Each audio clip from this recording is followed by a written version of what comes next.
It all began with snails and nail polish.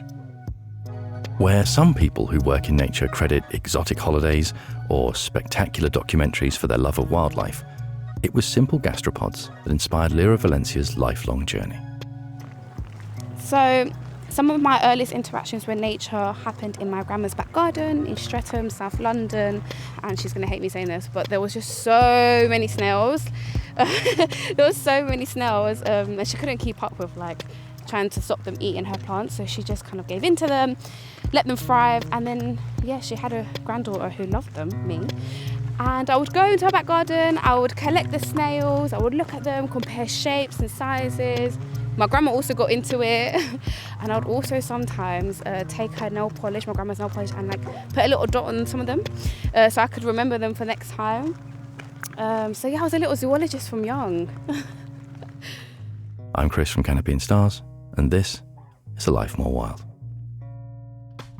Join Lira now on a walk through Walthamstow wetlands as she talks about the lack of representation in conservation, viral pigeons, and her London dolphins.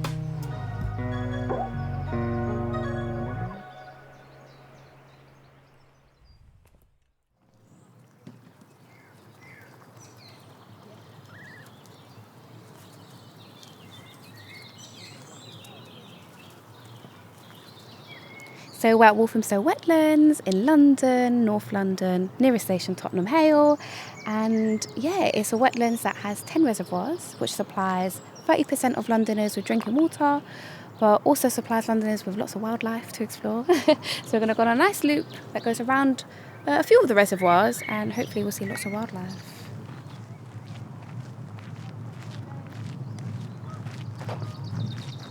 I do this walk every time I'm here, so 3 times a week, and every time is different. It gives me a different experience, I see different things. So where we are is really interesting because we're at this beautiful stream where there's tons of wildlife, but in the background you could probably hear trains zooming by because we're very close to a railway, so lots of trains pass here. But even so, I feel like the wildlife here is adapted to that because it's absolutely teeming with wildlife around this river. You've got your willow trees, you've got your butterflies, you've got your birds, you've got fish in the stream as well. Really interesting place to be. It's calming, but also you still are reminded that you're in chaotic London when you hear lots of noise going on in the background with the trains and the cranes and sirens and the road. But it's a really nice space. It's really nice. It's really representative of what urban wildlife is.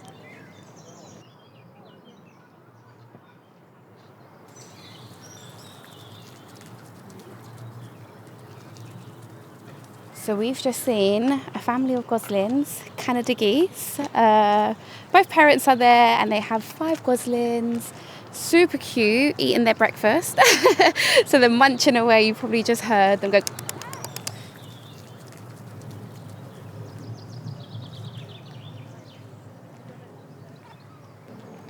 Urban wildlife for me is like a space like this where we are. So you're looking around and there's lots of greenery and lots of wildlife and nature. But then if you look in the peripherals and if you look far enough, you will see things and structures that remind you that you're in a city, a really busy city. Like trains and cars. And if you listen really closely, you can hear the road, or you might hear a siren. You can hear people talking in the distance as well. That's urban wildlife. Just seeing that mad contrast between nature and concrete.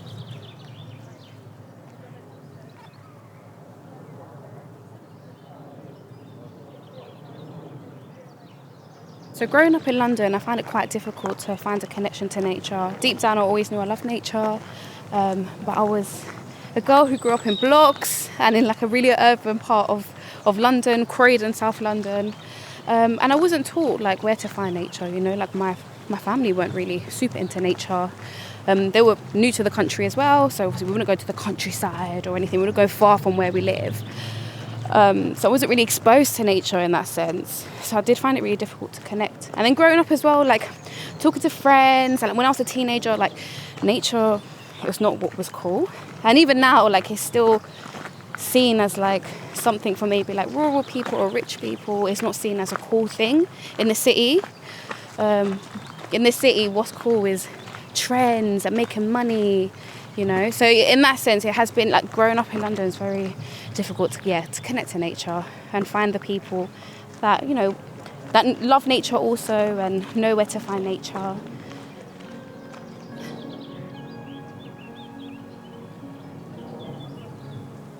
You know, I think growing up I really struggled like with my mental health, and the only thing that brought me peace was nature. So it was kind of like I had to really get out of my comfort zone and push myself at one point. And then I kind of realised, oh, actually, you know, like I can do this and I can go exploring. And I know my stuff as well. Obviously, I've studied zoology. So it was kind of like, not that you need to know your stuff to explore, but it gave me confidence. I started thinking, instead of thinking, oh, this space is not for me and I don't know enough. And, you know, I started just thinking, no, like you're fine, like you can go and discover these spaces, even though you're from Croydon, and you're doing it in an urban space, and you talk a funny way maybe to some people, it's fine. Like, you know, nature's for everyone, and you shouldn't be put off exploring nature in your area.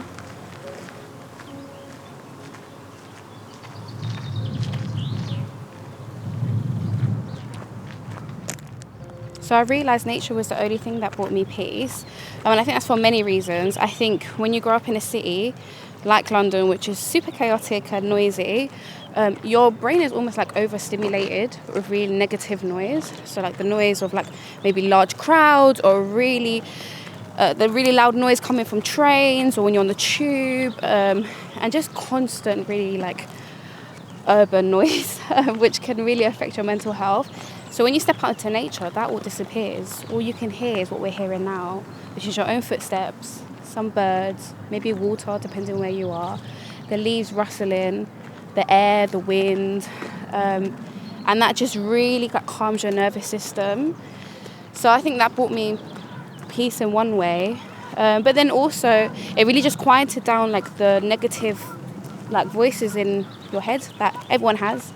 You know, you have maybe a voice telling you you're not good enough, or, you know, to stop going for your dreams, or maybe money situations, relationships, family. And when you're connected with nature, that all goes out the window because you're so invested in what's going on around you. Like, what was that butterfly I just saw? Oh my gosh, look at those two geese, and or look at their ducklings, and or look at the water, look how clear it is. So you don't have enough space for the negative voices in your head.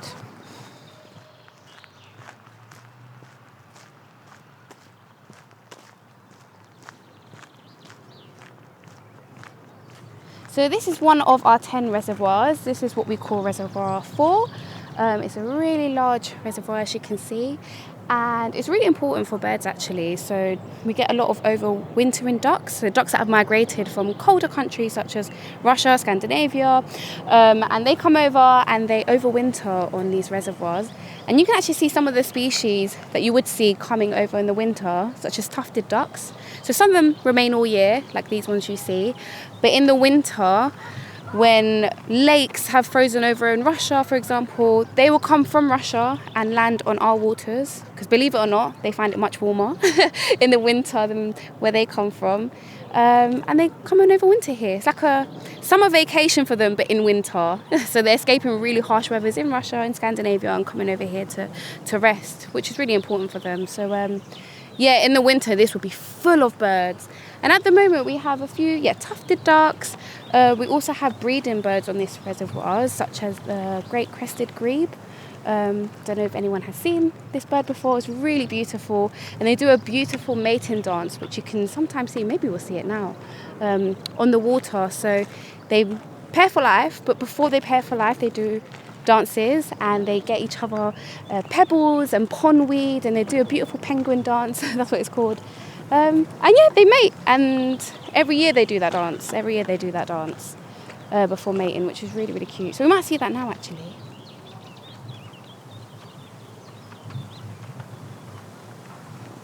Wow, this bird, oh my goodness, this is a common tern. This is the first time I've seen it this year. So they come in the spring and summer. This is my first that I've just seen this year. And they used to actually be called sea swallows, and you can see why, because they act like swallows. They're really agile and they skim over the water. Can you see that? They're just skimming over the water. So they kind of act like swallows, but they're much bigger.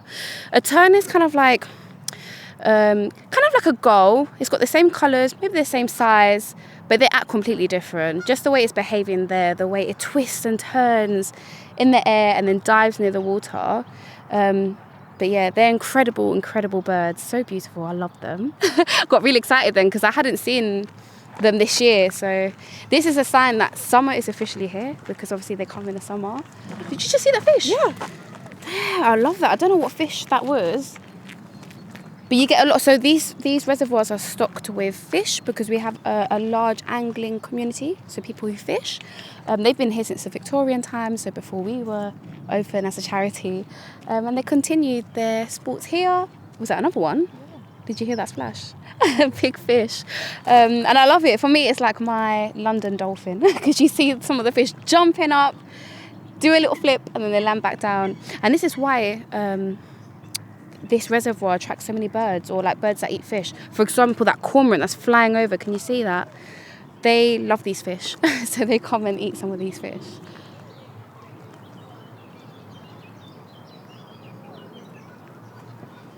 Going to study zoology was really interesting because obviously I love wildlife, and I knew I wanted to work with wildlife growing up.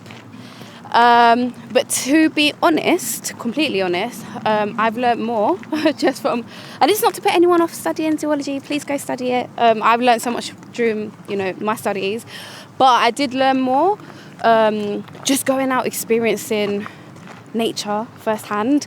A lot of people say, you study zoology, is that how you know all your knowledge about wildlife? And it's really not. It was just from me being outside. I don't think you need to have a degree to be a conservationist or an activist, or to know about nature. Our ancestors didn't go to university, and they were the best people to protect wildlife and know about wildlife. But yeah, I learned a lot of really interesting stuff.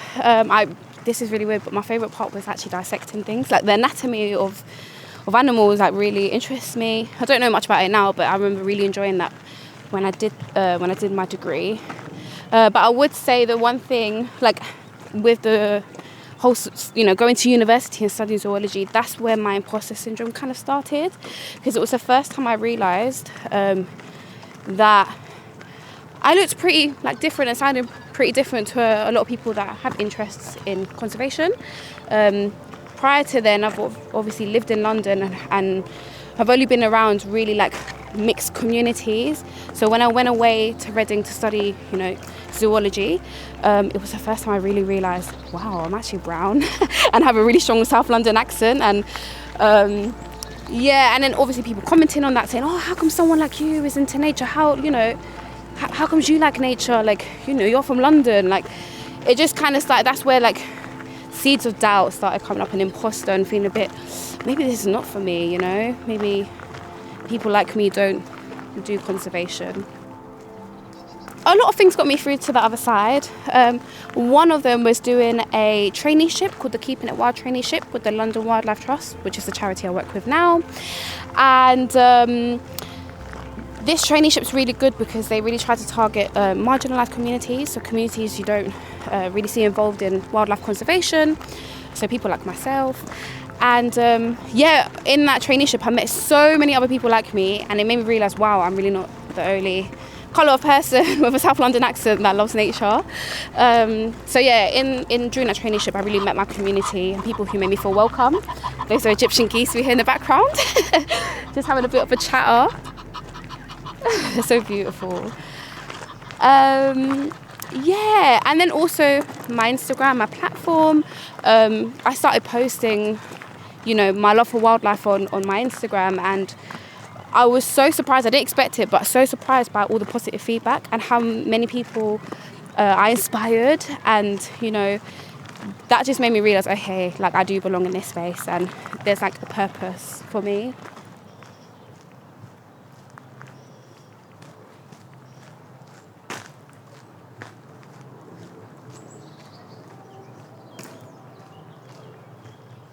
So my Instagram took off really rapidly. So it literally went from 0 to 100. And one day I woke up to so many messages after posting a video about pigeons specifically. And it had inspired so many people, especially specifically people who live in urban areas. And I remember feeling, a little bit emotional. And it was a really strange feeling because up until then, I always felt like I had to seek help or seek advice or Yeah, seek help from others to try and get into the conservation sector, or to feel like validated. But all of a sudden, people were coming to me.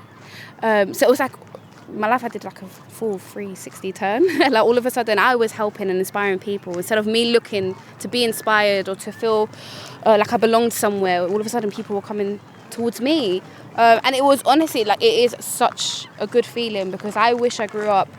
Having someone to look up to, or that represented me or sounded like me, and now I can be that person for other people.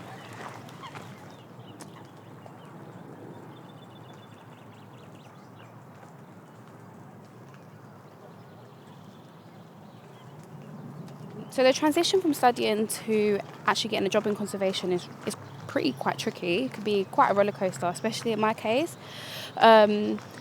You're expected to have a lot of experience, and most time they want like voluntary experience. If you're coming from a poor background, then it's really hard to do that because you can't afford to volunteer.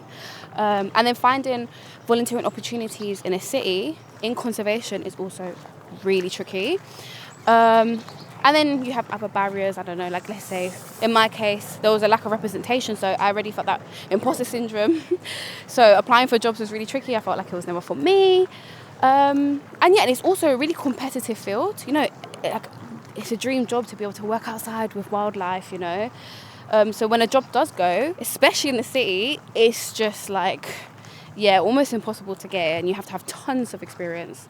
And then also add in, the job is never usually really highly paid. So again, if you're coming from a poor background, you just start to feel like, you need to get, in quote, a proper job that pays well. That's just my honest opinion on the transition, being really, really like a roller coaster. But in my case, how I did it, I found again in quote what I like about loopholes and how to get into conservation, which I share on my platform, and I think that's why a lot of people like to follow. And it's just how I found ways to get experience without breaking my bank. So one of them being you can find residential volunteering, and that's you're not paid, but they'll pay for your accommodation and maybe your food, so you don't have to worry about that, in exchange for you helping them do conservation work. So I went to Skomer Island in Wales, I did that. Went to Malta and did that. But you can find if you don't want to go abroad, you can find those opportunities across the UK with different charities. And then once I got my experience like that, I just started applying for jobs. The job I have now is actually entry level, so you don't actually need to have tons of experience or even a zoology degree. This is my first paid job. So my transition is actually pretty early. This is my first paid job after doing my zoology degree. So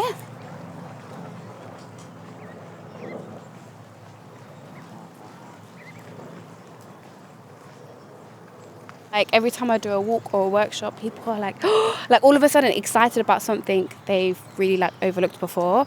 And I think that's why enthusiasm is so important, because it could be really infectious. And I love connecting people to nature, just making them see things differently. It could be even a tree. I could tell them maybe a fact about, I don't know, a tree and its purpose, and all of a sudden they see that tree so differently. That feels really good. I love that's my favourite part of the job is probably connecting people to nature, making them see nature and wildlife in a different way, and especially urban nature, because it's stuff you see every day, like starlings or pigeons or trees or a ladybug. But if you have someone who's really enthusiastic telling you something really cool about those things, you just see it in a different light, and people appreciate those things even more.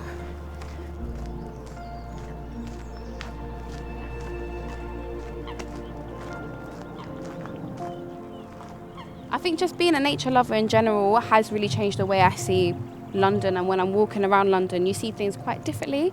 You pay attention to the little things. You could be walking on a really busy road, but then there's a really, rare plant poking up through the cracks, like a wildflower, and you take a moment and you take your phone out and you idea and you learn about it. Those little things, when you're connected with nature or interested, it really changes the way you experience things, even in a really busy city. In that sense, nature has really shaped the way I live my life in a city, and honestly anywhere. Now, if you take me outside of London, for example, I was in Gloucestershire in a beautiful tree house with Canopy and stars, and I was surrounded by wildlife, and honestly my mind was blown. I couldn't walk anywhere because it would take me so long. I would stop at everything. I would see a beetle I've never seen before, seen a butterfly I've never seen before, see a bird I've never seen before. I would hear things I've never heard before. So you really experience things so differently when you're into nature. I don't know, it just makes you, I think that's, a lot of people who work outside tend to be like, just like light-hearted, maybe happy people, because you're just always like intrigued with things, you know, like you're just, everything around you kind of makes you happy in a weird way. Like even like lots of common things just brings like joy to your everyday life. The other day as well, yesterday actually, I was sitting on a tube. This is really weird, I got a video. There was an ant like circling my foot, but like constantly circling, and I couldn't stop the whole of my tube ride. I was just watching this ant just go, and it was a busy, packed, hot, noisy tube. And I was just thinking, where did this ant come from? How did it get here? Where's it going? Why is it on the Victoria line? Where is this ant going? Yeah, and obviously I tried to scoop it up and I couldn't. But yeah, little things like that. When you're into nature, you just spot the most randomest, coolest things, like an ant on a tube.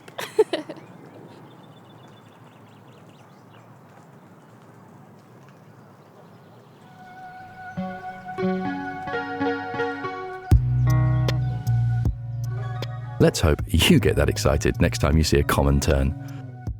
And that you learn to look for nature wherever you are. And that you look for ways to engage with the outdoors. And for ways to help as many people as possible do so too. In our next episode, we'll be walking with Michaela Loach as she revisits the site of the Resist Glencore protest, a key moment in her journey from medical student to full-time activist and campaigner.